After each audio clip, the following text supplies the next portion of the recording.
Lunch সারতে সাথে সন্ধে হয়েছিল, এরপর আবার জার্নি, একটানা 15 ঘন্টা জার্নির পর বিশাল টায়ার সবাই। পরের দিন আবার সকাল সকাল ছুটের জন্য রেডি হতে হবে। তবে একদিকে যেমন ভিউ মন কাটছিল, অন্যদিকে আমরা সবাই তাক লেগে গেছিলাম এখানকার অসাধারণ ইউনিক বাড়িঘর দেখে। এক সে বাড়কার এক বাড়ি, এত ইউনিক ডিজাইন। আর আমরা না যে টোটাল হোমস্টেই বুকিং করেছিলাম, তাই রাতের রান্না নিজেরাই করে নিতে পেরেছিলাম। আর আমাদের মাস্টার শেফ ছিলেন তন্ময়দা আর আমার গুণদার ভাইটি। গরমা গরম ভাত, ডাল, আলু সেদ্ধ আর ডিম সেদ্ধ দিয়ে ভেতু বাঙালি ডিনার সেরে লেপ পরে দিয়ে দিলাম ঘুম। চলো দেখা হবে পরবর্তী একটা ব্লগে। ততদিন সবাই ভালো থেকো, সুস্থ থেকো, টাটা।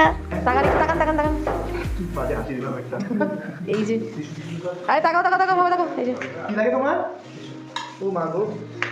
আর এই যে খাদক, একজন হচ্ছে উৎপাদক, এই যে খাদক।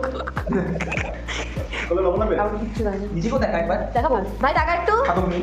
ওইটাতে কে উঠবে ভাই? ওই যে রাজা সিংহাসন। এদিকে আমি, হ্যালো।